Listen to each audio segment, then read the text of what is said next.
আমি মাঝে মাঝে মাকে রাগ হয়ে কথা বলি, কিন্তু আমার রাগের উদ্দেশ্য হলো মাকে ভালো রাখার জন্য কথা বলা। এতে মায়ের কোনো অভিশাপ লাগবে কিনা? দেখেন, মা বাবা অনেক সময় উল্টাপাল্টা করে, বিশেষ করে বয়স যখন বেশি হয়ে যায় তখন তো মা বাপ দেখা যায় এমন এমন অযৌক্তিক কথা বলে, এটা আসলে খাটে না। ঠিক না? ঠিক।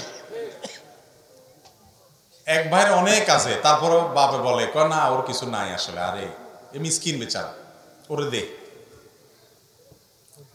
একটা দিকে টানে তো টানতেই আছে, আর একটা দেখতেও পারে না। এরকম অনেক উল্টাপাল্টা বুড়া বয়সে মা বাপ করে, ব্যালেন্স ঠিক থাকে না।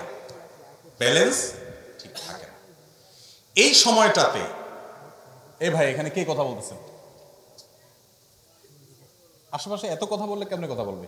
একটু নীরবতা অবলম্বন করেন, মোবাইলগুলো সাইলেন্ট রাখেন। তো মা বাপ যখন বৃদ্ধ বয়সে চলে যায় ভাইরে, তখন ব্যালেন্স রাখতে পারে না বেচারা। এই বয়সটাতে আপনাকে আমাকেও হায়াতে বাঁচায় রাখলে আল্লাহ তাআলা যেতে হতে পারে।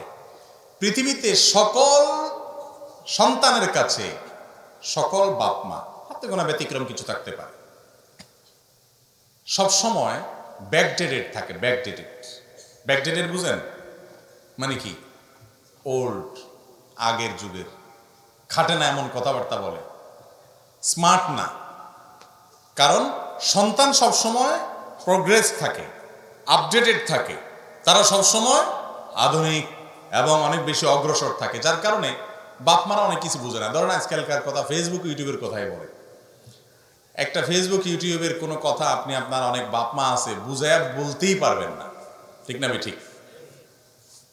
তো এই যে ব্যাপার, এই ব্যাপারগুলোর কারণে যুবকদের কাছে, সন্তানদের কাছে অনেক সময় মনে হয় দুধ আব্বা কি বলে, আম্মা কি বলে, এগুলো অযৌক্তিক, খাটে না, তাও বলে। এই যে আমার বুদ্ধির সাথে তার মিলতেছে না। আবার আমি যখন বুড়ো হয়ে যাব, আমার ছেলে মেয়েরা আবার এত আপডেটেড হবে, এত আপ টু ডেট হবে যে তাদের কাছে আবার আমি এরকম ব্যাকডেটেড থাকবো। ঠিক না? ঠিক। কারণ দুনিয়ার সামনে আগাচ্ছে না আস্তে আস্তে। তো এই সময়টাতে বাবা মার সাথে বুঝে না আসলেও, অযৌক্তিক কিছু বললেও বেয়াদবি করা যাবে না। কঠিন একটা জায়গা। আল্লাহ তাআলা জান্নাতে যাওয়াটা শর্ত করে দিয়েছেন, রেদার রব্বে ফি রেদাল ওয়ালিদাইন ওয়া সাখাতুর রব্বে ফি সাখাতিল ওয়ালিদাইন। মা বাপ সন্তুষ্ট তো আল্লাহ সন্তুষ্ট, মা বাবা সন্তুষ্ট তো আল্লাহ সন্তুষ্ট। কথা সাফ। তুমি নামাজ পড়তে পড়তে কপালে সিল লাগাই ফেলছো, কিন্তু তোমার মা বাবা তোমার উপরে সন্তুষ্ট না, তোমার আচরণে তারা কষ্ট পায়, তাহলে তোমার জান্নাতে যাওয়ার কোনো পথ খোলা নেই। নবী করিম সাল্লাল্লাহু আলাইহি ওয়াসাল্লাম স্পষ্ট বলেছেন, তারাই তোমার জান্নাতের দুয়ার, মা বাবাই তোমার জান্নাতে যাওয়ার দুয়ার। যদি তাদের কথা অযৌক্তিক মনে হয়, তুমি রাগ করে ঝাড়ি দিয়ে বেয়াদবি করে তাদের সাথে কথা বলার অধিকার নাই। এখন কথা হলো, অনেক সময় তারা উল্টাপাল্টা করেন, একটু তাদের ভালোর জন্য তাদেরকে বকা দেওয়া লাগে, ভালোর জন্য বকা দেওয়া লাগে। ধরেন কথার কথা, বাবা ডায়াবেটিসের রোগী, তাও মিষ্টি খাবে, ওনার ক্ষতি হবে কিন্তু তাও খাবে। এখন তার ভালোর জন্য তাকে মিষ্টি খাওয়া থেকে থামাইতে হবে, তো কি করবেন? মিষ্টি ওনার হাতের নাগালে রাখবেন না, দূরে কোথাও রাখবেন, ফ্রিজে তালা সিস্টেম করবেন। এখন যদি বাপে বদদোয়া দেয় যে আল্লাহ আমার হতে আমারে মিষ্টি খাওয়ায় না, তাহলে আল্লাহ এই কথা শুনবে না, কারণ আল্লাহ জানে হতে বাপের ভালোর জন্য করতেছে। কথা কি বুঝাতে পারছি? কিন্তু তাই বলে আপনি বেয়াদবি করতে পারেন না, ব্যবহার খারাপ করতে পারেন না, শক্ত ভাষায় কথা বলতে পারবেন না। অনেক সময় রাগ করা যায় মায়ের সাথে, বাপের সাথে। সে রাগটা হয় মায়ার রাগ। কিরকম মায়ার রাগ? ধরেন আপনি আপনার বাবা মাকে বললেন, দেখো তোমার ভালোর জন্য আমি বলছি, তুমি নিজের শেষ করে দিবা। আপনি অস্থির হয়ে বললেন, কিন্তু আপনার বলা থেকে বাপ মা বুঝবে যে আমার ভালোর জন্য বলতেছে, কষ্ট পাবে না, বরং তাদের ভালো লাগবে ছেলে আমাকে মায়া করে। কথা কি বুঝাতে পারছি? তো এই টাইপের রাগ করতে পারেন। কিন্তু যদি আপনি বেয়াদবি করেন, চোখ রাঙান, শক্ত ভাষায় কথা বলেন এবং ধমক দিয়ে কথা বলে দমান, যেটাকে বেয়াদবি বলে, সেটা তাদের ভালোর জন্য আপনি করতে পারবেন না। অনেক যুবকরা জিজ্ঞেস করে, বাপে নামাজ পড়ে না, মায়ে নামাজ পড়ে না, কি করবো? ধমক দিতে পারবো না? ধমক দিতে পারবেন না। নরম সুরে যতটুকু পারেন বলবেন, তাতে উনি মানলে মানবে, না মানলে নাই। আপনি বেয়াদবি করার ইখতিয়ার রাখেন। কোরআনে আল্লাহ কেন বলেছেন, ইম্মা ইয়াবলুগান্না ইনদাকাল কিবারা আহাদুহুমা আও কিলাহুমা, তোমার মা বাবার উভয় অথবা যে কোনো একজন বৃদ্ধ হয়ে গেলে, বার্ধক্যে গেলে ফালা তাকুল্লাহুমা উফ ওয়ালা তানহারহুমা, মা বাপকে ধমক দিয়ে কথা বলো না, উফ বলিও না যখন তারা বুড়া হয়ে যায়, বার্ধক্যে চলে যায়, বৃদ্ধ হয়ে যায়। কেন আল্লাহ এটা বলছেন? তার মানে কি জোয়ান থাকতে মা বাপের সাথে বেয়াদবি করা যাবে? কি বলেন? আল্লাহ বলছেন যখন বার্ধক্যে পৌঁছায় তখন উপ বলিও না, ধমক দিও না। তাহলে এর মানে উল্টাটা কি বোঝা যায়? বার্ধক্যে যতদিন পৌঁছাবে না ততদিন পর্যন্ত কি করতে পারো? ধমক দিয়ে কথা বলতে পারো।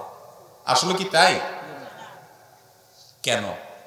তার কারণ হলো আল্লাহ রাব্বুল আলামিন বার্ধক্যের কথাটা এই জন্য বলেছেন, আল্লাহ জানেন জোয়ান বয়সে ছেলে মেয়েরা বাপ মার সাথে বেয়াদবি সাধারণত করে না। কারণ যদি করে, কানটা মলে ঘরের থেকে বাইর করে দেওয়ার ক্ষমতা ওই বেটার আছে, বাপের জোয়ান বয়স আছে এখন, ঠিক না বে ঠিক? যখন বেচারা রিটায়ারমেন্টে চলে যায়, উপার্জন বন্ধ হয়ে যায়, কোনো পথ থাকে না, ছেলেদের উপরে ডিপেন্ডেন্ট থাকে, ওই টাইমটাতে ছেলেরা বেয়াদবি করার ভয়টা থাকে, যেহেতু তাদের খায়। এই জন্য আল্লাহ সাবধান করছে, ওই টাইমে তুমি কেয়ার করবা, ওই টাইমে তোমাকে কেয়ার করতে হবে। জোয়ান বয়সে তুমি কেয়ার এমনি করতে বাধ্য, কারণ বেশি তেড়ামি করলে, বেয়াদবি করলে ঘাটটা ধরে বাইর করে দেওয়ার ক্ষমতা ওনার আছে। প্রোটেকশন কোরআন থেকে আর বলে না দিল আছে। এই জন্য বার্ধক্যের কথা আল্লাহ বলেছে। এই জন্য বাবা মার সাথে কখনো রুক্ষ আচরণ করা যাবে না, যত যাই হোক। ওনারা উল্টাপাল্টা করলে অন্য কাউকে দিয়ে বলাবেন, আপনি সুন্দরভাবে বলবেন, ধমক দিতে পারবেন না, শাসন করতে পারবেন না। রাগ করবেন, যে রাগ থেকে মধু ঝরবে, যে রাগ থেকে উনি বুঝবেন যে আমাকে মায়া করে রাগ করছে। আল্লাহ তাআলা আমাদেরকে আমলের তৌফিক দান করুন। এরপরে প্রশ্ন হলো, আমার সন্তান ভূমিষ্ঠ হওয়ার কিছুদিন বাকি আছে, দিনদার সন্তান পাওয়ার জন্য কি কি আমল বেশি বেশি করা উচিত? একজন গৃহিণী প্রশ্ন করেছেন। সন্তান যেন দিনদার হয়, সন্তান যেন আল্লাহ ভীরু হয়, এটার জন্য গর্ভস্থ মা তিনি গর্ভ থাকা অবস্থায় সন্তানের জন্য কি কি করতে পারেন? আমাদের অনেক ভাইরা আছেন, তারা বলেন যে গর্ভাবস্থায় এ আমল করতে হয়, আমল করতে হয়, অমুক দোয়া করতে হয়। আসলে কি? দেখুন, আমাদের সন্তান যেন আমাদের অন্তর জুড়ানো সন্তান হয়, সেটা আমরা সবাই চাই, তাই না? বেশিরভাগ মা বাপ চান যে আমার সন্তান যেন থাকে দুধে ভাতে। ঠিক আছে, দুধে ভাতে থাকুক, সুখে থাকুক। এর চাইতে বড় চাওয়া উচিত আমার সন্তান থাকুক মানুষের মতো মানুষ হয়ে, আল্লাহর খাঁটি গোলাম হয়ে, আল্লাহর সাথে পরিচিত হয়ে, কারণ তাতে তার আখিরাতও ঠিক থাকবে, দুনিয়াও ঠিক থাকবে। আর এটা যেন থাকে, সেজন্য গর্ভাবস্থায় বিশেষ করে একজন মা তিনি আল্লাহর কাছে বেশি বেশি সাধারণভাবে দোয়া করবেন, আল্লাহ আমার সন্তান যেন নেককার হয়, আল্লাহ আমার যেন একটা ভালো সন্তান হয়, সে যেন আল্লাহ ভীরু হয়, সে যেন আল্লাহ আপনাকে চিনে, সে যেন মুত্তাকি পরহেজগার হয়। বিশেষ করে কিছু দোয়া কোরআন হাদিসে শেখানো আছে, সেগুলো বলতে পারেন। জাকারিয়া আলাইহিস সালামের দোয়াটা পড়তে পারেন, ইব্রাহিম আলাইহিস সালামের দোয়াটা পড়তে পারেন। আল্লাহ কোরআনে সূরা ফুরকানের ৭৪ নম্বর আয়াতে যে দোয়া শিখেছেন সেটা পড়তে পারেন। রব্বানা হাব লানা মিন আজওয়াজিনা ওয়া যুররিয়াতিনা কুররাতা আয়ুন, আল্লাহ এমন পরিবার সন্তান দেন যারা আমার চোখ শীতল করবে। ওয়াজআলনা লিল মুত্তাকিনা ইমামা, এবং আমাদের গোটা পরিবারকে মুত্তাকিদের ইমাম হওয়ার তৌফিক দান করেন।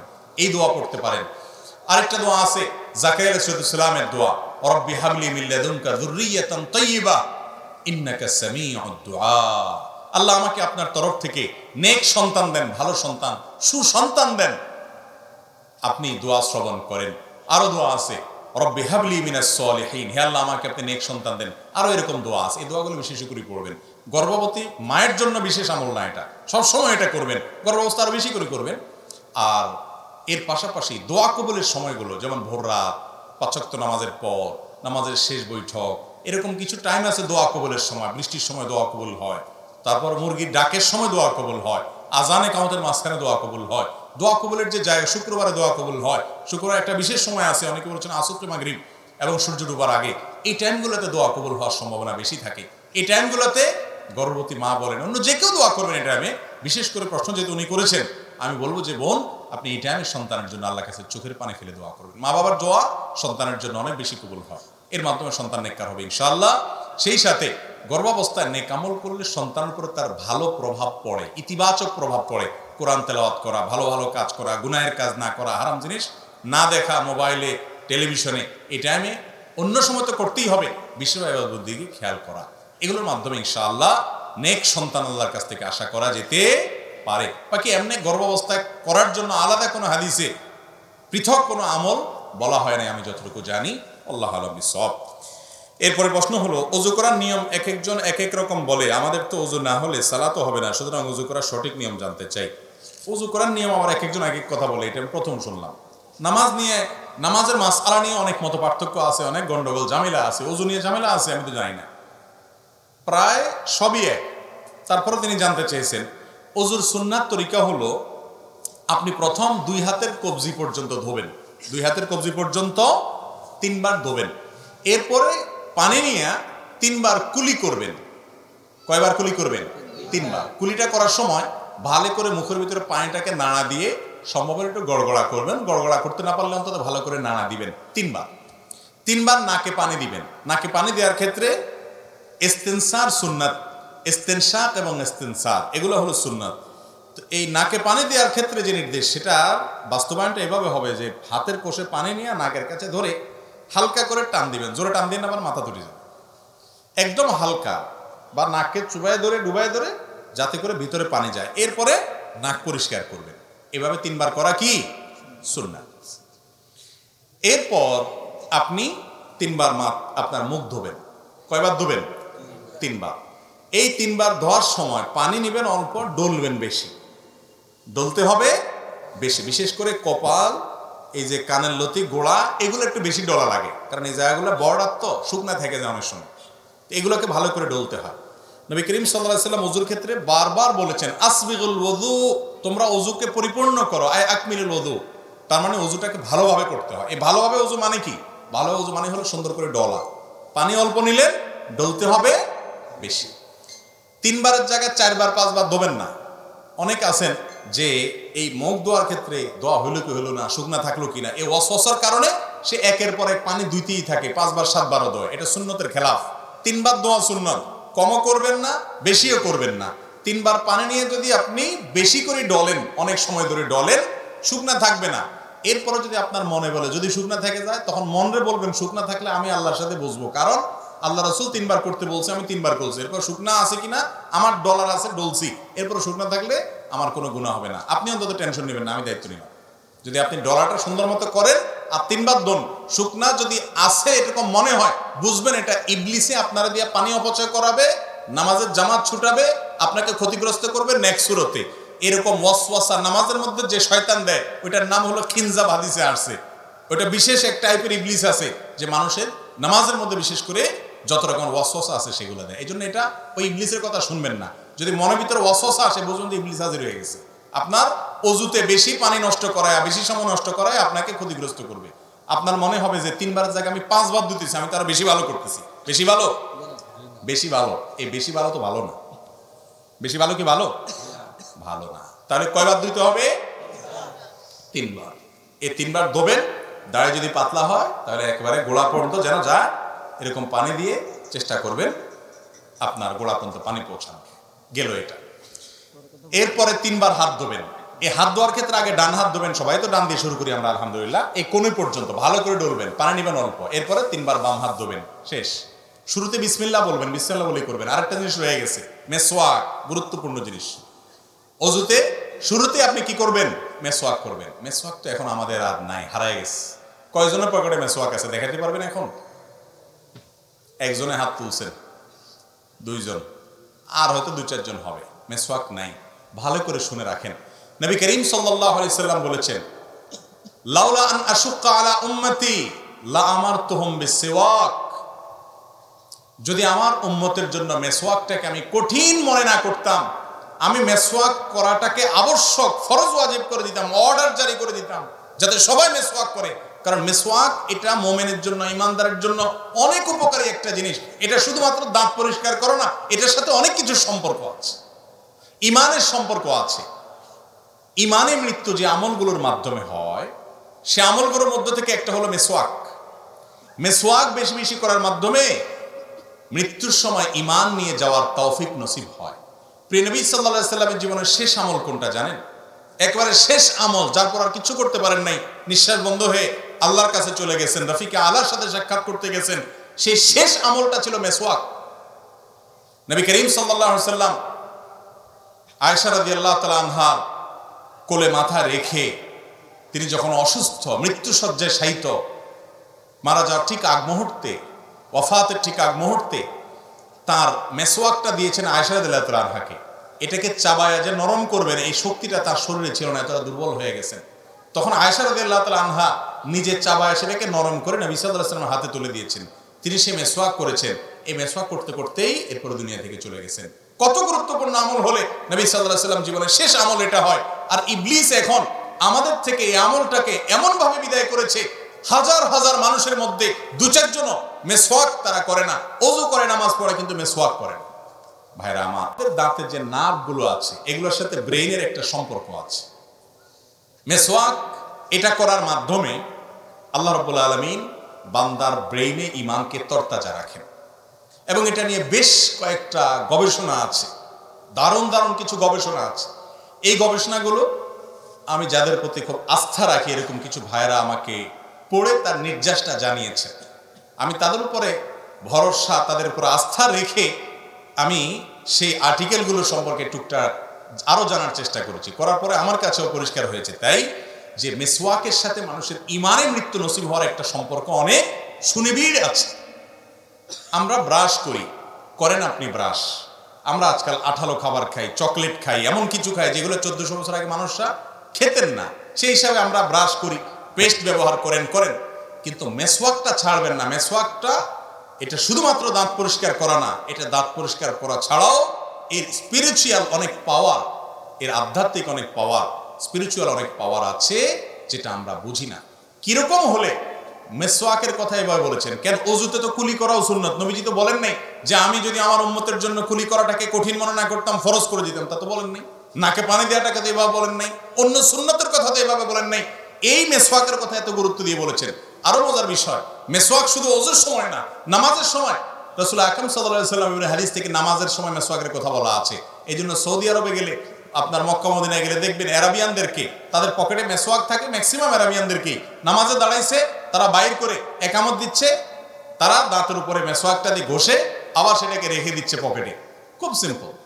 কিন্তু ওই যে নামাজের সময় মেসওয়াক করতেছে, এটা শুধুমাত্র দাঁত পরিষ্কার করা না, দাঁত পরিষ্কার চাইলে অনেক বেশি কিছু, নামাজে মনোযোগ আসার জন্য এটার উপকারিতা আছে। এর পাশাপাশি এই মেসওয়াকের আমলটা, এটা আপনি যখন শুতে যাবেন, আপনি যখন কারোর সাথে সাক্ষাৎ করতে যাবেন, বিভিন্ন জায়গায় মেসওয়াকের আমলটা করতে বলা হয়েছে।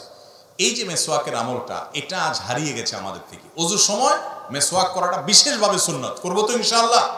গাছের ডাল রেখে দিবেন, একটু ঘষবেন এবং কিছুদিন পর পর পাল্টাবেন, জান্নাত চাইবেন আর একটু কষ্ট করতে পারবেন না। এই মেসওয়াকের উপকারিতা অনেক অনেক গুণ বেশি।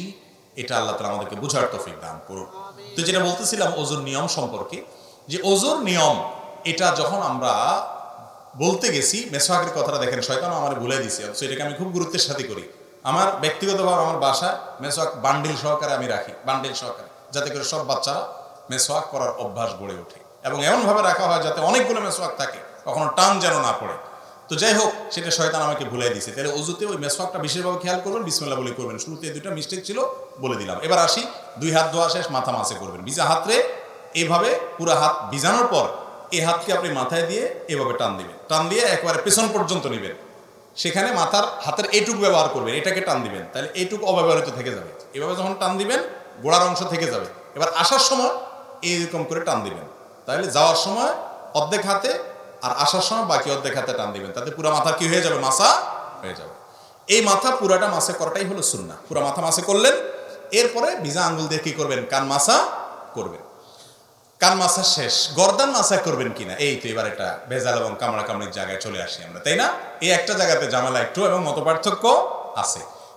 গর্দান মাসে করা সম্পর্কে বেশ কয়েকটা বর্ণনা পাওয়া যায়, কিন্তু সে বর্ণনাগুলোর অবস্থা পর্যালোচনা করলে নিরপেক্ষভাবে আমার কাছে ক্ষুদ্র দৃষ্টিতে ওলামায়ে কেরামের তাহকিকগুলো দেখার পর আমার কাছে যেটা মনে হয়েছে সেটা হলো যে গর্দান মাসে করাটা আসলে হাদিস দ্বারা, সুন্নাহ দ্বারা সাব্যস্ত নয়। এটা সাব্যস্ত হওয়ার মতো, এটাকে সুন্নাত বলার মতো, মুস্তাহাব বলার মতো এই পর্যায়ের হাদিসগুলো না। কথা কি বুঝাতে পারছি? কেউ গর্দান করে মাসে করে, ওই যে বিভিন্ন বর্ণনা আছে সেগুলোর উপরে ইতিমাদ করে, ভরসা করে, অনেকগুলো আমাদের ফতোয়া আছে মুস্তাহাবের উপরে, তাদের ব্যাপারে আপনার হার্ডলাইন হয়ে তাদের সাথে যুদ্ধ করতে যাওয়ার দরকার নাই। আপনি যেটাকে বিশুদ্ধ মনে হয়েছে সেটার উপর আপনি আমল করবেন। যাই হোক, তাহলে মাথা মাসে করা শেষ, কান মাসে করা শেষ, বাকি হলো পাও। দোনো পাও ধোবেন। পাও ধোয়ার ক্ষেত্রে নবী সাল্লাল্লাহু আলাইহি ওয়াসাল্লাম একটা বিশেষ গুরুত্ব আরোপ আছে। তিনি বলেছেন, ওয়াইলুল লিল আকাবি মিনান নার, পায়ের গিরা গোড়ালি এগুলাকে জাহান্নামের আগুন থেকে তোমরা বাঁচাবা, কারণ এগুলো শুকনা থাকে। বিশেষ করে যে শীতের মৌসুম চলতেছে, এখন তো আমরা 4G গতির অজু করি। শীতের সময় 4G গতির অজু চলে না? মসজিদের অজুখানাগুলোতে দেখবেন গরমের সময় সিরিয়াল পড়ে যায়। যে অজু করতে একবার চান্স পায় সে আর উঠতে চায় না, বিশেষ করে জোহরের অজু। যত পানি ঢালে তত শান্তি। আর শীতের সময় দেখবেন যে অজুখানাতে, মাগরিবের সাথে তো অজুখানাতে কোনো মানুষই পাওয়া যায়, সবাই আসরটা দিয়া রেডিমেড একদম এসা পর্যন্ত কমপ্লিট করে। ঠিক না? আমি ঠিক? এই যে শীতের সময় অজু আমরা তাড়াহুড়ো করে করি, শুকনা থেকে যায়, ত্বক শুকায় থাকে। শীতে আপনি ত্বকের যত্ন নেন, অজুরও যত্ন নিতে হবে। এই জন্য বিশেষভাবে পা ডোলে ডোলে ভালো করে গিরা গোড়া এগুলো ধুতে হবে, এবং চিপা চাপাগুলোতে আঙ্গুলের খেলাল করতে হবে। এভাবে যদি আপনি 3 বার ডান পাও 3 বার বাম পাও ধোন, আপনার অজু কমপ্লিট। এরপরে কালিমায়ে শাহাদা পাঠ করেন। আল্লাহ রাব্বুল আলামিন ইনশাআল্লাহ বিইذনিল্লাহ এই অজুর মাধ্যমে আপনার জান্নাতে যাওয়াকে সহজ করবে। বুঝাতে পারছি?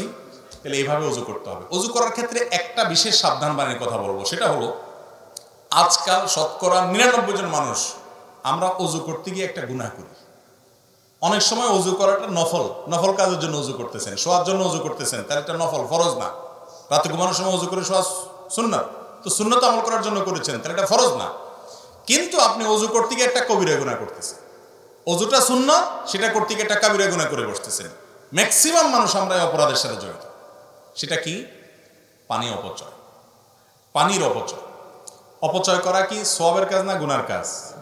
ছোট গুনাহ না বড় গুনাহ? আল্লাহ রাব্বুল আলামিন এটাকে বড় গুনাহ, কাবিরা গুনার মধ্যে রেখেছেন, অপচয় করা। আপনি পানি ব্যবহার করতে পারেন, নষ্ট করতে পারেন, প্রয়োজনের চাইতে অতিরিক্ত ব্যবহার করলে এটা অপচয়, এটা হারাম।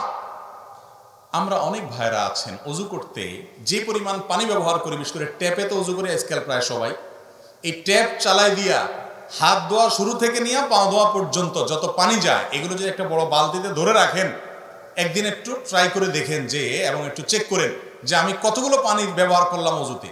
আপনি দেখেন প্রায় আধা বালতি বা তার চাইতে বেশি হয়ে যাবে ব্যবহার করেছে। ঠিক না? ঠিক। আর রাসূল আকরাম সাল্লাল্লাহু আলাইহি ওয়াসাল্লামের অজুতে কত পানি লেগেছে জানেন? হাদিসে সে বিবরণও আসছে। এখানে তো গ্লাস নাই, দেখানো যেত। এই যে মনে করেন কাপটা আছে, এই কাপটাতে যে পরিমাণ পানি লাগবে তার সাথে আরেকটু বেশি, আনুমানিক আর কি, একজাক্ট না। ধরেন এটা 2 কাপ, এই পানি দিয়ে তিনি অজু কমপ্লিট করতেন। কিছু কম বেশ হবে, কিন্তু এর বেশি না। ধরেন 1 গ্লাস আর কি, 1 গ্লাস পানি দিয়ে অজু করতেন। আপনি এবার চিন্তা করেন, মুখ হাত ধোয়া থেকে নিয়ে পা ধোয়া পর্যন্ত সব কাজগুলো যেভাবে বলেছি এভাবে করতেন, কিন্তু পানি লাগতো ওইটুকু, আর আপনার লাগতেছে আধা বালতি। তাহলে আপনি অপচয় করতেছেন না করতেছেন না? এখন যদি বলেন এইটুকু দিয়ে আবার অজু কিভাবে সম্ভব, এখন যদি এখানে বড় একটা গামলা নিয়ে আসতেন আর একটা গ্লাস পানি নিয়ে আসতেন, তাহলে আমি দেখা দিতে পারতাম।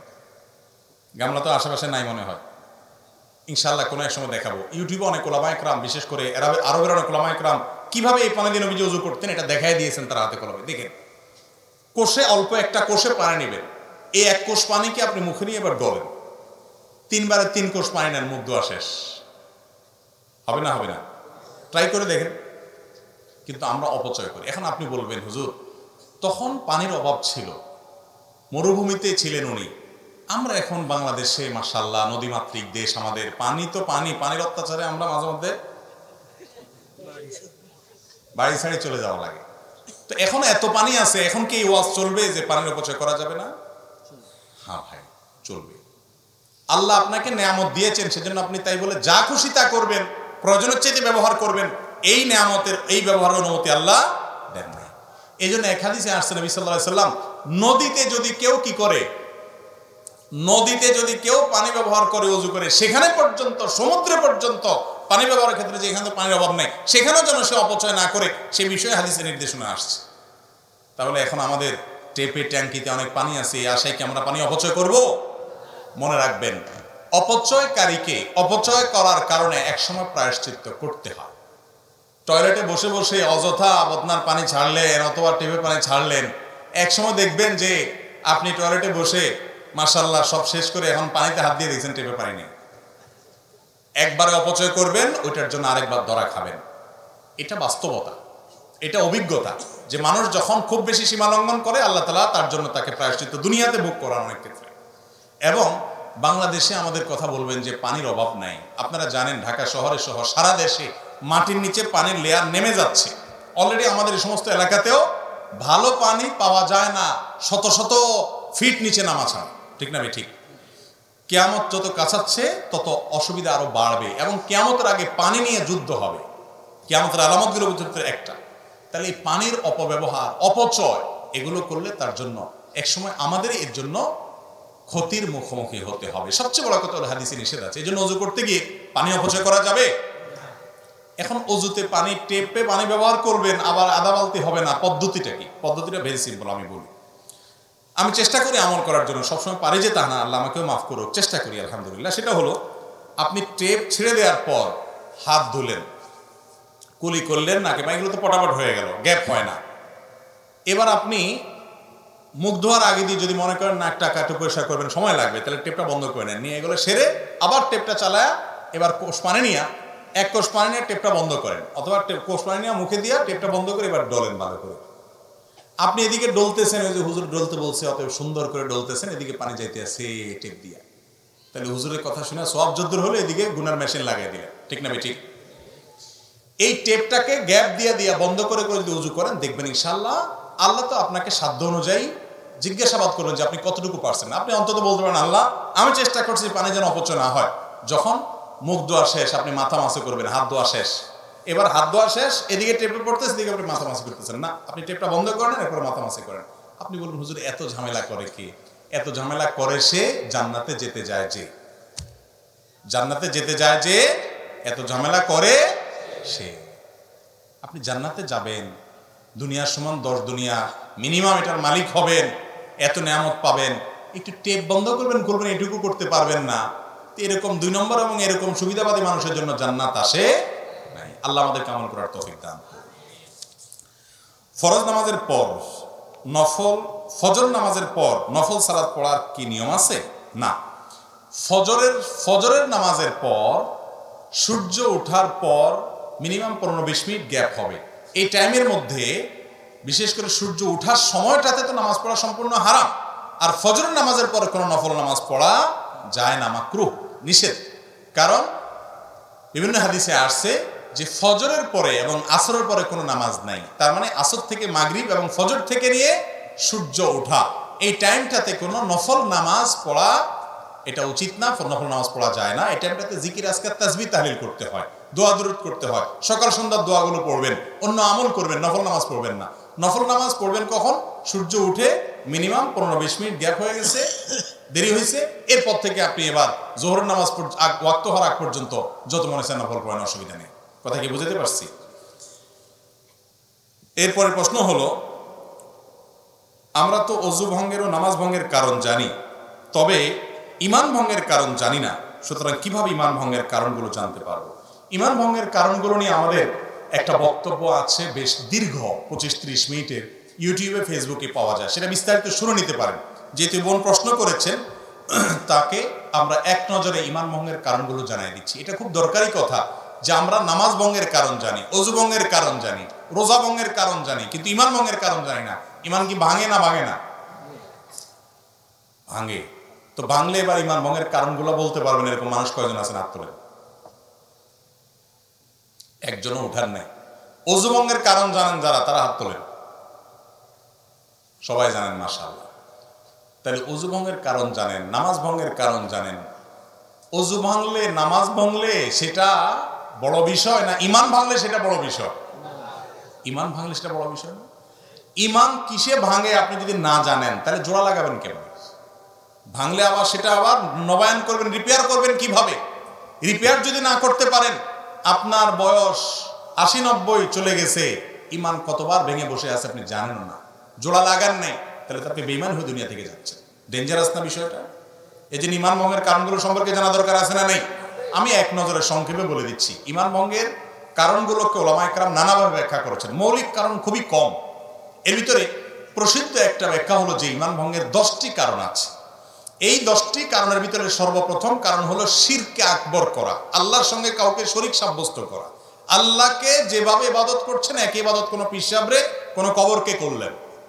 আপনি আল্লাহকে যেভাবে উপাসনা করতেছেন, সেই উপাসনাটা যদি কোনো মানুষকে করেন, আল্লাহকে যে ইবাদত নিবেদন করতেছেন, সেই ইবাদত একইভাবে অন্য কোনো মানুষ বা ব্যক্তিকে বা কোনো বস্তুকে করেন, যেভাবে মুশরিকরা কোনো মূর্তির সামনে ইবাদত করে সে যেরকম শিরকে লিপ্ত হয়, মুশরিক হয়ে যায়, মুসলমানের সন্তান ঈমান আনার পর যদি শিরকে আকবর করে তাহলে সেক্ষেত্রে সে কি হয়? মুশরিক হয়। এই বড় শিরক এটা ঈমান ভঙ্গের কারণ। বড় শিরক কিভাবে হয়, বিস্তারিত হয়, এগুলো আমরা জানবো ইনশাআল্লাহ বিইذনিল্লাহ অন্য কোনো আলোচনায়। দ্বিতীয়ত, আল্লাহর সাথে বান্দার যদি কোনো মিডিয়া সাব্যস্ত করেন, কিরকম মিডিয়া? যে এর ছাড়া আল্লাহরে পাওয়া যাবে না।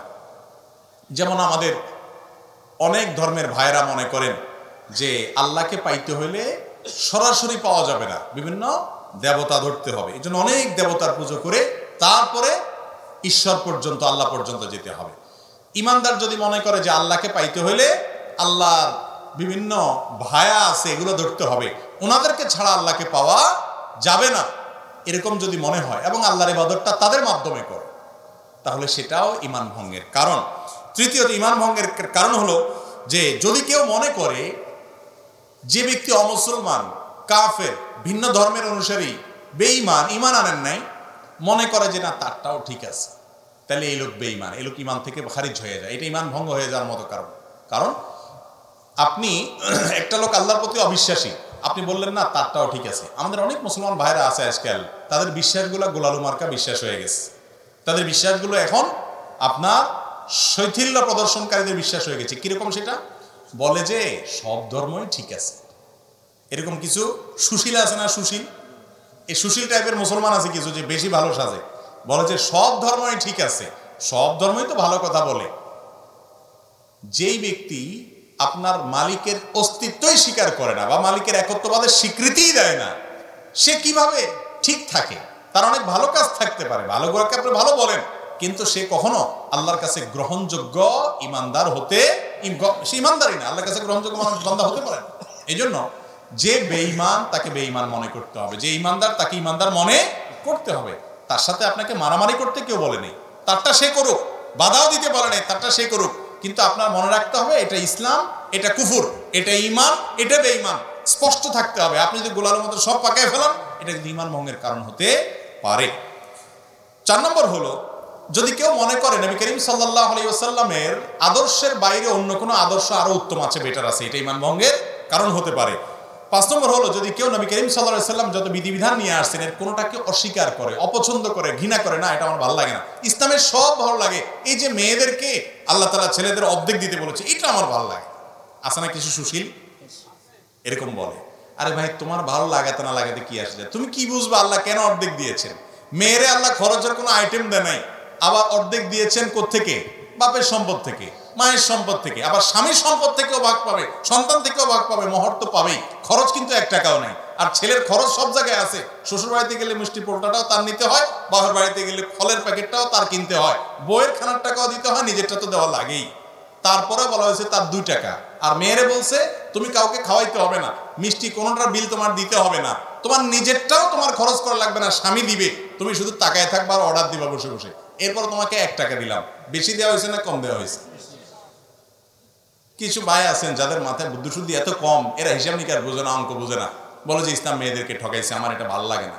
আপনার বুঝে আসুক আর না আসুক, আল্লাহ তাআলা যা বলেছেন ওর ভিতরেই কল্যাণ আছে, আপনি হয়তো বুঝেন না। আপনি মানুষ হয়ে, সৃষ্টি হয়ে আল্লাহর সব নির্দেশের রহস্য কিভাবে বুঝবেন? তো এই জন্য যদি কেউ আল্লাহর কোনো নির্দেশকে, রাসূল সাল্লাল্লাহু আলাইহি ওয়াসাল্লামের কোনো বিধানকে অপছন্দ করে, ঘৃণা করে, এর ফলে ঈমান চলে যায়। আরেকটা হলো, শরীয়তের কোনো বিষয়ে যদি কেউ বিদ্রূপ করে, ঠাট্টা করে, তামাশা করে, আছে না অনেকে দুষ্টামি করে ব্যঙ্গ করে, দায় নিয়ে ব্যঙ্গ করে, জিনিসটা সুন্নত হতে পারে, কিন্তু সুন্নত নিয়ে আপনি ঠাট্টা করলেন, রাসূল করেছে, বিদ্রূপ করলেন, তাহলে সাথে সাথে কি হয়ে যাবে? ঈমান হারা হয়ে যাবে। এটা ঈমান ভঙ্গের কারণ। ঈমান ভঙ্গের আরেকটা কারণ হলো, ইসলামের শত্রু যারা, তাদেরকে যারা প্রত্যক্ষ মদদ দেয়, সহযোগিতা করে ইসলামের শত্রুতা করার জন্য, এরা মুনাফিক, এর ফলে ঈমান ভঙ্গ হয়। ঈমান ভঙ্গের আরেকটা বড় কারণ হলো, কেউ যদি মনে করে কিছু মানুষ আছে এরা ইসলামের গণ্ডির, ইসলামের বিধিবিধানের ঊর্ধ্বে উঠে গেছে, এদের নামাজ কালাম পড়া লাগে না। কিছু পিসাব দেখবেন তারা নামাজ কালাম পড়ে না, বলে না বাবার এগুলা করা লাগে না, বাবা অনেক ঊর্ধ্বের জগতের মানুষ, আছে না এরকম কিছু বাবা? আরে ভাই, আপনার বাবা এত ঊর্ধ্বে উঠে গেছে যে তার নামাজ পড়া লাগে না? আমার নবীজি সাল্লাল্লাহু আলাইহি সাল্লাম তিনি মৃত্যুর আগ মুহূর্তে, বুখারীর হাদিস, যে 2 জন সাহাবীর কাঁধে 2 হাত দিয়া হেঁটে হেঁটে মসজিদে যে নামাজ পড়ার মতো ক্ষমতা ছিল না। যারা মদিনায় গেছেন জানেন, ওনার কবরটা ছিল ওনার বাসা আর ওনার মেম্বরটা থেকে এখানে কতটুকু দূরত্ব, আমাদের প্যান্ডেল থেকে ওই প্যান্ডেলের মাথা এত দূর হবে না, এত কাছে। এইটুক যাওয়া, হেঁটে যাওয়ার শক্তি ছিল না। তখন দুই সাহাবীর কাঁধে দুই হাত ভর করে তিনি দাঁড়িয়ে তাদের শরীরের উপরে ভার ছেড়ে দিয়ে পাওটাকে মাটির সাথে হেসড়েতে হেসড়েতে টানতে টানতে নিয়ে মসজিদে নামাজ পড়ছেন মৃত্যুর আগ মুহূর্ত পর্যন্ত। আর আপনার বাবার নামাজ পড়া লাগে না। এ বাবা কি ভণ্ড বাবা না? আল্লাহ কোরআনে বলছেন ওয়াবুদ রাব্বাকা হাত্তা ইয়াতিয়াকাল ইয়াকিন, তোমরা আল্লাহর ইবাদত করো ইয়াকিন আসার আগ পর্যন্ত। বলে যে আমাদের বাবার ইয়াকিন এসে গেছে, আর লাগে না। অথচ এখানে ইয়াকিন শব্দের অর্থ হলো মৃত্যু। সব ইয়াকিন মানে বাংলা ইয়াকিন না, বা বিশ্বাস না, দৃঢ়তা না। এখানে উদ্দেশ্য হলো ইয়াকিন মানে মৃত্যু। সমস্ত তাফসীর কিতাবগুলোতে লিখছে এবং এটার ব্যাখ্যা। যাই হোক, তো যদি কোনো ব্যক্তি মনে করে যে তার ইবাদতবন্দি করা লাগে না, সে আফার লেভেল উঠে গেছে, এটাও ঈমান ভঙ্গের কি হতে পারে? কারণ হতে পারে। ঈমান ভঙ্গের আরেকটা কারণ হলো জাদু। জাদুকে যদি কেউ হালাল মনে করে, জাদুতে লিপ্ত হয়, জাদু বলতে ব্ল্যাক ম্যাজিক যেটাকে বলা হয়, কুফরি কালামের মাধ্যমে মানুষের ক্ষতি করা হয়, আছে না নাই অনেকগুলো, এটাও ঈমান ভঙ্গের কারণ। এবং ঈমান ভঙ্গের আরেকটা কারণ হলো দ্বীনের ব্যাপারে একেবারে আপনার বেখেয়াল, একেবারে বেখবর। কিরকম বেখবর? ধরেন আপনার কখনো সে নামাজ পড়ে না, কখনো দিনের কোনো বিষয় নেই, নাম কাজতে শুধু মুসলমান, আর ইসলামের কোনো কিচ্ছুতে তার মধ্যে নেই, তাহলে এই ব্যক্তিকে মুসলমান বলার কারণ থাকতে পারে না, কারণ ইসলামের কোনো কিছুই তার মধ্যে দেখা যায় না। আল্লাহ তাআলা আমাদেরকে ঈমান ভঙ্গের কারণগুলো থেকে হেফাজত থাকার তৌফিক দান করুন। এরপরে প্রশ্ন, আলেমদের ঐক্যমতের ব্যাপারে আপনার কোনো ভূমিকা আছে কিনা এবং কাজটা পারবেন কিনা? ভাই, এক্ষেত্রে ডক্টর খন্দকার আব্দুল্লাহ জাহাঙ্গীর রহমানুল্লাহর একটা কথা খুবই চমৎকার। সেটা হলো, স্যার বলতেন যে বাবারে, উম্মতকে ঐক্যবদ্ধ করা এটা আমার সাধ্যের বাইরে, আমি পারবো না। এত বিভক্ত উম্মতকে কিভাবে এক করবো, এত ক্ষমতা আমার হাতে নাই। তবে একটা কাজ আমি করতে পারবো, সেটা হলো কি, যাতে করে উম্মতের মধ্যে দূরত্ব তৈরি না হয়, ঐক্য যাতে নষ্ট না হয়, আগুন লাগছে সেখানে যাতে ঘি ঢালা না হয়, এই কাজটা আমি করতে পারি। আর এই একটা কাজ আমি নিজেও করার চেষ্টা করি, আপনাদেরকে অনুরোধ করি করান। উম্মতকে এক করার চেষ্টা আপনার যদি করার সামর্থ্য বিলকুল না থাকে, দরকার নেই, আপনি অন্তত একটা কাজ করেন, আমরা একটা কাজ করি। ঐক্য সে অর্থে আসলে পুরোপুরি সম্ভব না, সবাই একমত হয়ে যাবে, এক কথায় চলে আসবে, দুই কথা হবে না, সবার বুঝ একরকম হবে, এটা কোনোদিন সম্ভব না। যতদিন মানুষ থাকবে মতপার্থক্য থাকবে। সাহাবীদের মধ্যেও কি ছিল? মতপার্থক্য ছিল। আমাদেরকে যেটা করতে হবে সেটা হলো যে আমরা যাতে দূরত্বগুলো কমাইতে পারি, দূরত্ব যেটা হয়ে গেছে নানা কারণে, সেটা যেন কি করতে পারি? কমাইতে পারি। সেই জন্য একে অন্যের প্রতি শ্রদ্ধাশীল হইতে হবে, আন্তরিক হইতে হবে। একজন মানুষ বেদাত করতেছে, আপনি বুঝতেছেন কাজটা বেদাত, তাহলে আপনি ওই ব্যক্তিকে শত্রু মনে করবেন না। স্যার রহিমাহুল্লাহ বলতেন, বেদাতে লিপ্ত ব্যক্তি সে আমার শত্রু না, সে আমার বিপদগ্রস্ত ভাই, আমার মায়ের পেটের ভাই। মাদকে আসক্ত হয়ে গেছে, মদ খেয়ে পড়ে থাকে, নষ্ট হয়ে গেছে, তাকে আমি শত্রু মনে করব না, তার জন্য আমার মায়া হবে, আমার ভাইটা নষ্ট হয়ে গেছে, ঠিক না? ঠিক। তো আমার মুসলমান ভাই যদি বেদাত করে, তার প্রতি আন্তরিকতা থাকবে, মায়া থাকবে, আমি তার বেদাত থেকে নিজেকে বাঁচাবো এবং তাকে বোঝানোর চেষ্টা করব, বিভিন্নভাবে দোয়া করব, কিন্তু তাকে শত্রু বানাবো না। এখন তো আমরা শত্রু বানাই, রেশারেশি করে ফেলি, ঠিক না? ঠিক। ভাইরা আমার, উম্মতের ঐক্য, এটার চাইতে আমরা যদি উম্মতের দূরত্ব কমানোর চেষ্টাটা বেশি করি, তাহলে সেটা মনে হয় আমাদের জন্য সহজ হবে, যে আমার দ্বারা দূরত্ব যেন না হয়। আমি ব্যক্তিগতভাবে চেষ্টা করি এমনভাবে কথা বলার, এমনভাবে চলার যাতে দূরত্ব তৈরি না হয়। তারপরও আমি মানুষ, বলে উঠবে না, আমাকে ধরাই দিবেন সবাই যে তোমার এই কথাটার কারণে উম্মতের ঐক্য নষ্ট হচ্ছে, এই কথাটার কারণে দূরত্ব সৃষ্টি হচ্ছে, এই কথাটা আরো ভালোভাবে বলা দরকার ছিল। আমি সবসময় সংশোধন করার জন্য প্রস্তুত আছি। আল্লাহ তাআলা বহুদা বিভক্ত এই মুসলিম উম্মাহকে আল্লাহ তাআলা একত্র হওয়ার, অন্তত দূরত্বগুলোকে কমিয়ে কাছাকাছি থাকার তৌফিক দান করুন। আমরা বিভিন্ন মতের মানুষ হতে পারি, কিন্তু আমরা সবাই বেশি, আমরা যারা আছি ম্যাক্সিমাম যে ইখতিলাফটা পারস্পরিক এটা একটা আহলে কিবলাতে ইখতিলাফ বেশিরভাগ। আমাদের কিবলা এক, আমাদের রাসূল এক, আমাদের আল্লাহ এক, আমাদের কোরআন এক, আমাদের হাদিস এক, আমাদের জান্নাত এক, আমাদের জাহান্নাম এক। ভাই, জান্নাতে কোরআন হাদিসের অনুসারীদের মধ্য থেকে যত মতপার্থক্যপূর্ণ বলয় আছে, গ্রুপ আছে, যদি তাওহীদ ঠিক থাকে, ইমানটা যদি পরিপূর্ণ পিওর থাকে, তাহলে এই সব গ্রুপ থেকে মানুষ জান্নাতে যেতে পারে কি পারে না? তাহলে জান্নাতে আপনার যাওয়া লাগতে পারে, এরকম মানুষের সাথে শত্রুতা কেন পোষণ করবে? অতএব পারস্পরিক কাদা ছোড়াছড়ি, দলাদলি করবেন না আল্লাহর ওয়াস্তে। বিশেষ করে আলেমদের মত পার্থক্যের মধ্যে সাধারণ মানুষ জড়াইয়া আপনারা গ্রুপবাজি করবেন না, আমার পক্ষ হয়ে আরেক হুজুরের গোষ্ঠী উদ্ধার করলেন, আরেক হুজুরের পক্ষ হইয়া ফেসবুকে আমার বিরুদ্ধে যুদ্ধ করবে, এটা করবেন না। যারা আমাকে মহব্বত করেন, ভক্তি করেন, ভালোবাসেন, আমি সবসময় বলি ভাই আমাকে যদি কেউ গালি দেয় আল্লাহর হস্তে আপনি পাল্টা আরেকটা গালি দিয়েন না, যদি দেন তাহলে আপনি আমাকে অনুসরণ করলেন না, এটা আমি আদর্শ বিশ্বাস করি না।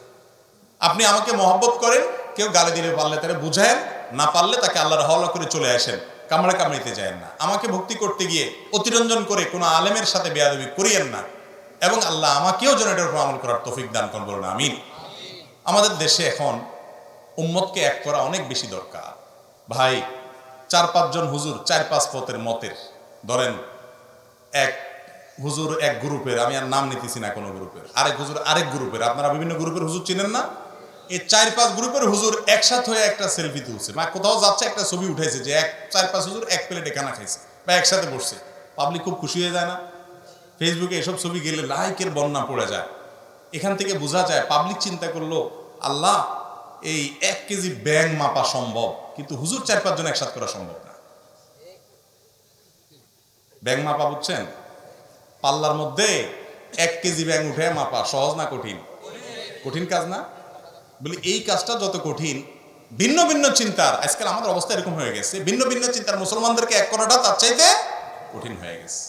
একটু এক হয়ে গেলে মানুষ আশাবাদী হয় যে আলহামদুলিল্লাহ দূরত্ব কমবে। আমি আদর্শিক দেউলিয়াপনার কথা বলছি না, খবরদার। যারা তাওহীদ বুঝছেন, শিরক মুক্ত ইমানের গুরুত্ব বুঝেছেন, যারা বেদাত মুক্ত আমলের গুরুত্ব বুঝেছেন, বিরাট বড় নেয়ামত পাইছেন ভাই।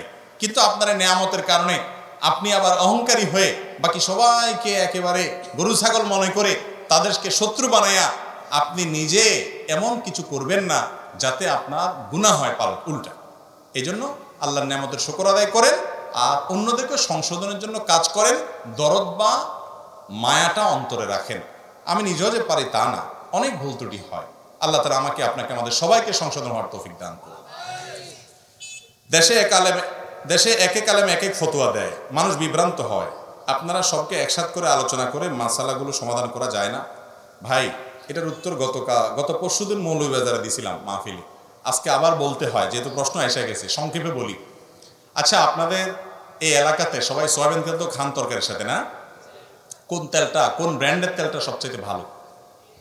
তীর, রূপচাঁদা, তীর, হ্যাঁ, আর ফ্রেশ, বসুন্ধরা, রূপচাঁদা, পুষ্টি, ওই চাল লাগবে না, হয়ে গেছে। আচ্ছা, এই যে তেলগুলো খান আপনারা সয়াবিনের, এগুলোর বোতলের গায়ে কি লেখা আছে দেখছেন? কত ভাগ খাঁটি লেখা আছে? না 90 ভাগ লেখা আছে যে 10 ভাগ ভেজাল দিছি আমরা ভাই আর 90 ভাগ খাঁটি, এরকম কেউ লেখে? কি লেখে? 100 ভাগ খাঁটি, তাই না? আচ্ছা, এখন আপনি একজন তেলখোর হিসাবে, মানে তেল খান সেই হিসাবে, আপনি কি কখনো বলছেন যে কার কথা শুনুন? রূপচাঁদালা বলে আমারটা 100 ভাগ খাঁটি, বসুন্ধরা আলা বলে আমারটা 100 ভাগ খাঁটি, পুষ্টিয়ালা বলে আমারটা 100 ভাগ খাঁটি। এরা এক একজন এক এক কথা বলে, কোন দিকে যাবো? তার তেলই খাবো। আজ পর্যন্ত দেখছেন কোনো মানুষ এরকম করতে? শেয়ানা পাবলিক কি করে বলেন তো? এই ক্ষেত্রে যেটা করে সেটা হলো, সারা জীবন ধরেন বাপের সংসারে খাইছে, বাপের হোটেলে খাইছে, এখন নিজের নতুন সংসার দিছে, তেল কখনো কিনে নাই, ফাও খাইছে বাপেরটা।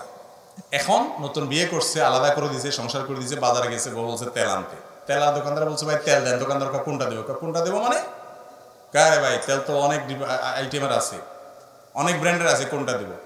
তখন সে চিন্তা করে, আচ্ছা দেন একটা, আপনি একটা নেয়, নিয়ে বাসা যায়, খায়া দেখে বুটবাট ফুটপাট করে কিনা, পেটে ঠিকঠাক আছে কিনা, শরীরের সাথে শুট করছে কিনা, সব ঠিক আছে কিনা।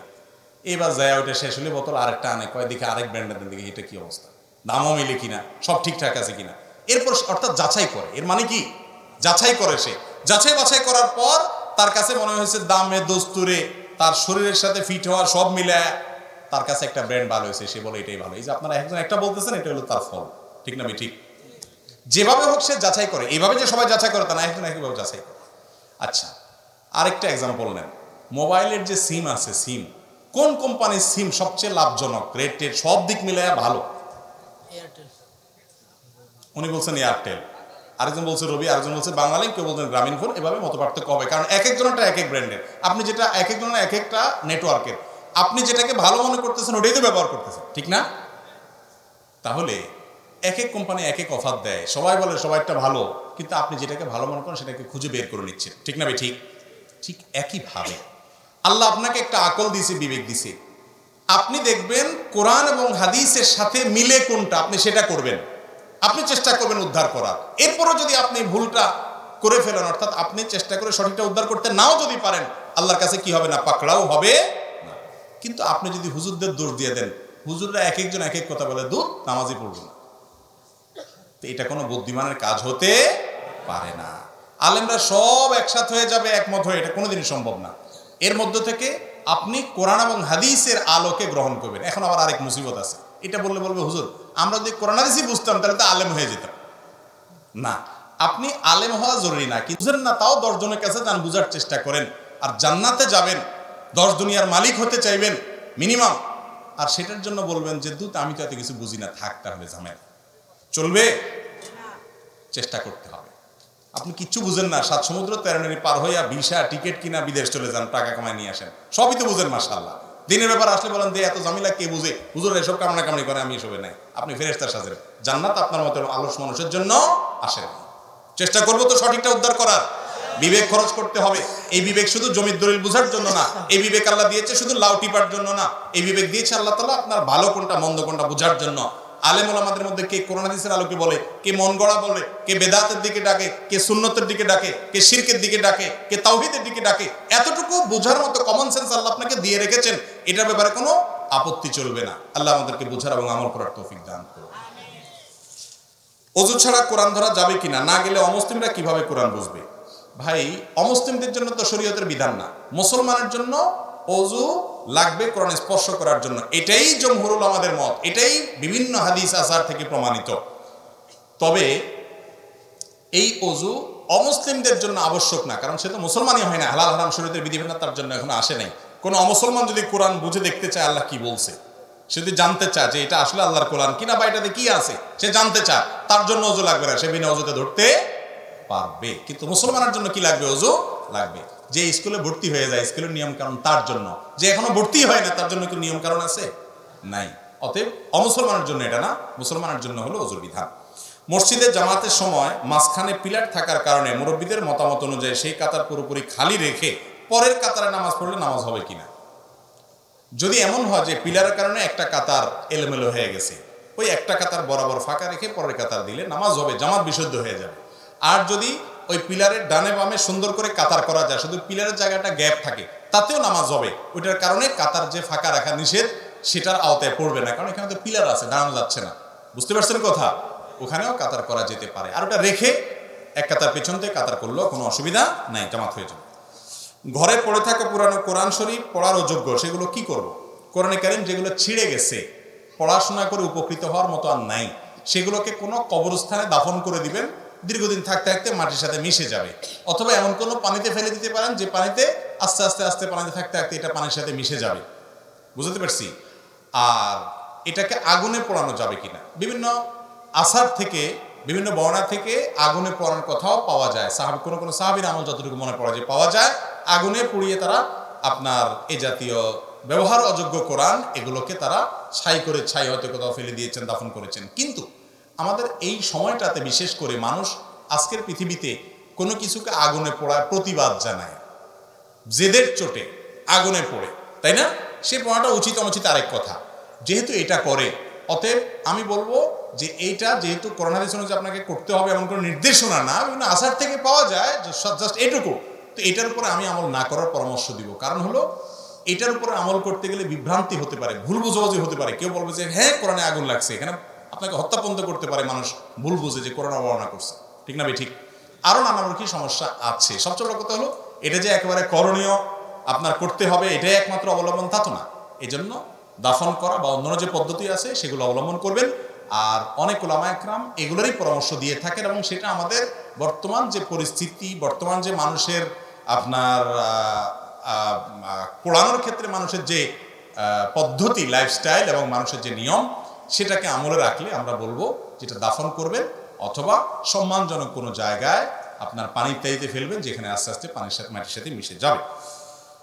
এক ব্যক্তি জমি বিক্রয় করলেন 8 ডিসিম, যিনি কিনলেন তিনি রেকর্ড করলেন 10 ডিসিম, সমাজে কোনো প্রতিকার নাই, এক্ষেত্রে ইসলামিক আইনে কি বিধান আছে?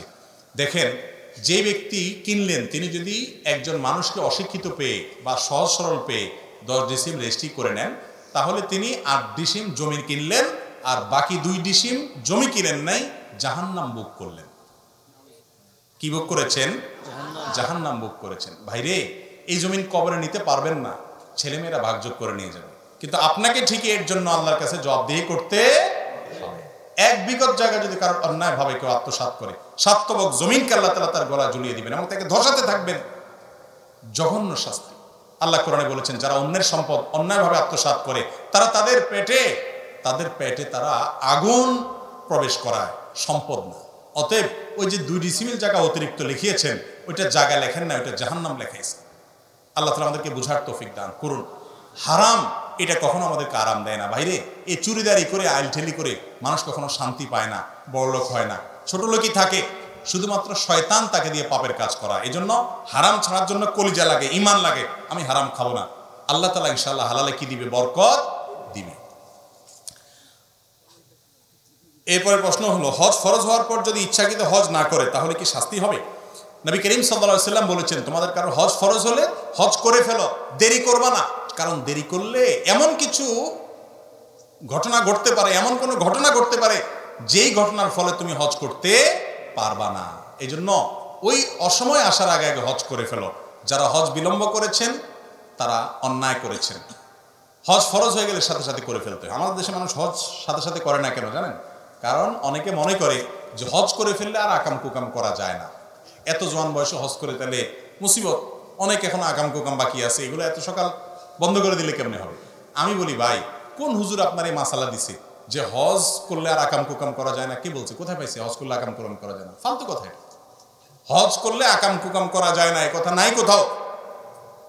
আপনি হজ করার আগেও আকাম কুকাম করবেন না, হজ করা ছাড়াও করবেন না, ঠিক না ভাই? ঠিক। হজ করলে আর আকাম কুকাম করা যাবে না, এর মানে হলো হজ না করলে করা যাবে, এর মানে এটা না। আসলে কি তাই? হজ না করলে কি অপকর্ম করা যাবে? খারাপ কাজ করা যাবে? হারাম কাজ করা যাবে? সর্বাবস্থায় হারাম কাজ থেকে বেঁচে থাকতে হবে। আবার অনেকে মনে করে কি, ওই যে হজের ব্যাপারে একটা হাদিস আসছে, যে ব্যক্তি হজ করছে, মান হাজ্জা ফালাম ইয়ারফুস ওয়ালাম ইয়াফসুক রাজা কায়াউমি ওয়ালাদাতহু উম্মু, যে ব্যক্তি হজ করলো, ভালোভাবে হজ করলো, হজ করে ফিরে আসলো, সে মায়ের পেট থেকে ভূমিষ্ঠ হওয়া সন্তানের মতো আসলো। এই জন্য সারা জীবনে চুরি, ডাকাতি, 2 নম্বরী, দুর্নীতি, মানুষের রক্ত চোষা, জমির আইল ঠেলা, তারপরে যে যত রকমের হারামখুরি আছে সব করে পয়সা করি কামাইয়া, এরপরে বুড়া বয়সে রিটায়ারমেন্টের পরে সুন্দর করে টুপি টাপা লাগায়া সাদা কাপড় পরে হজ টজ করে দেখে যে সব ব্যানিশ করে দিয়ে চলে আসলো। এত সোজা? ভাইরা মা, এটা ভুল ধারণা। তাহলে ওই যে হাদিসে আসছে হজ করলে নিষ্পাপ হয়ে যায়, তার মানে কি? তার মানে হলো বান্দার হক যদি থাকে সেটা আপনাকে আদায় করতে হবে। আপনার ছোটখাটো গুনাহ আছে, কবিরা গুনাহ থেকে আপনি তওবা করেছেন, তাহলে হজের মাধ্যমে নতুন খাতা করলেন আপনি। কিন্তু মানুষের হক নষ্ট করেছেন বা বড় কোনো অপরাধ করেছেন, তওবা করেন নাই, সেগুলো কি হবে না? হজের মাধ্যমে মাফ হবে না। এরপরে প্রশ্ন হলো, আমার কাছে ফোন থাকলেও আমার হস্তমৈথুন হয়, না থাকলেও হয়, এ থেকে বাঁচার উপায় কি? এই প্রশ্ন সম্ভবত আমার একটা প্রশ্ন উত্তর দেওয়ার প্রেক্ষিতে ভাই করেছেন। আমরা বলেছিলাম যে যারা হস্তমৈথুনের বদভ্যাসে আক্রান্ত হয়ে গেছেন, এই হারাম থেকে, কবিরা গুনাহ থেকে বের হতে পারছেন না, তাদেরকে বলেছিলাম যে স্মার্টফোনে আজে বাজে জিনিস দেখার ফলে এই বিপদগামিতার পথে মানুষ যায়, এগুলো দেখা বন্ধ করেন। তো প্রশ্নকর্তা বলেছেন যে এগুলো দেখা বন্ধ করার পরে অনেকের হবে, সেটা খুব লিমিটেড সময়ের জন্য। আপনি যদি নিয়মিত ধরেন 2-3 মাস স্মার্টফোন দেখা বন্ধ করেন, অর্থাৎ স্মার্টফোন দেখা বলতে হারাম জিনিস দেখা বন্ধ করেন, হারাম কোনো ভিডিও, খারাপ জিনিস দেখা বন্ধ করেন, অফলাইন অনলাইনে কোনোভাবে না দেখেন, প্রথম কিছুদিন হয়তো ওই আগে যেগুলো দেখেছেন সেগুলোর মনে হয়ে আপনার ভিতরে এই পাপের তাড়না জাগ্রত হবে। কিন্তু দীর্ঘদিন পর্যন্ত যখন আপনি নিজেকে এটা থেকে দূরে সরাবেন, ইনশাআল্লাহ একসময় দেখবেন এটা আল্লাহ তাআলা ভুলাই দিচ্ছেন। বিশেষ করে যখন তওবা করবেন, খাঁটি তওবা, আল্লাহ তাআলা ভুলাই দিবেন, একটু সময় লাগবে। এজন্য ওই সময়টা ধরে থাকতে হবে। নামাজে যাবেন, নামাজের মধ্যে ওই জেনার কথা মনে আসবে, খারাপ জিনিসের কথা যেগুলো দেখে আসছেন, এই জন্য দেখা ছেড়ে দেন। ছেড়ে দেওয়ার পরেও কিছুদিন হয়তো আসবে, একসময় ইনশাআল্লাহ হেফাজতে আল্লাহ তাআলা রাখবেন। তাছাড়া আরও কিছু পরামর্শ দিচ্ছি, সেগুলো আমল করবেন। নিঃসঙ্গ থাকবেন না, একাকিত্ব, নিঃসঙ্গ, এগুলো এই বদভ্যাসের একটা বড় কারণ। এরকম আরও কিছু পরামর্শ দিচ্ছি, সেগুলো আমল করেন। নেককারদের সোহবত এবং ভালো মানুষ মুত্তাকিদের সান্নিধ্যে থাকেন, আল্লাহর কাছে চোখের পানি ফেলে প্রার্থনা করেন আল্লাহ আমি বাঁচতে পারছি না, আপনি আমাকে সাহায্য করেন, ইনশাআল্লাহ অবশ্যই আল্লাহ তাআলা কি করবেন, সাহায্য করবেন। আল্লাহ বলেছেন আল্লাযীনা জাহাদু ফিনা লানাহদিয়ান্নাহুম সুবুলানা, যারা আমার রাস্তা আসতে চায় তাদেরকে আমি একটা নয় বরং আমার দিকে আসার জন্য বহু রাস্তা দেখিয়ে দিই। কে বলেছেন? আল্লাহ তাআলা বলেছেন। শেষ করি নাকি? 11:50 বেজে গেছে, থাকুক। জি, জাযাকুমুল্লাহ খাইর ভাই।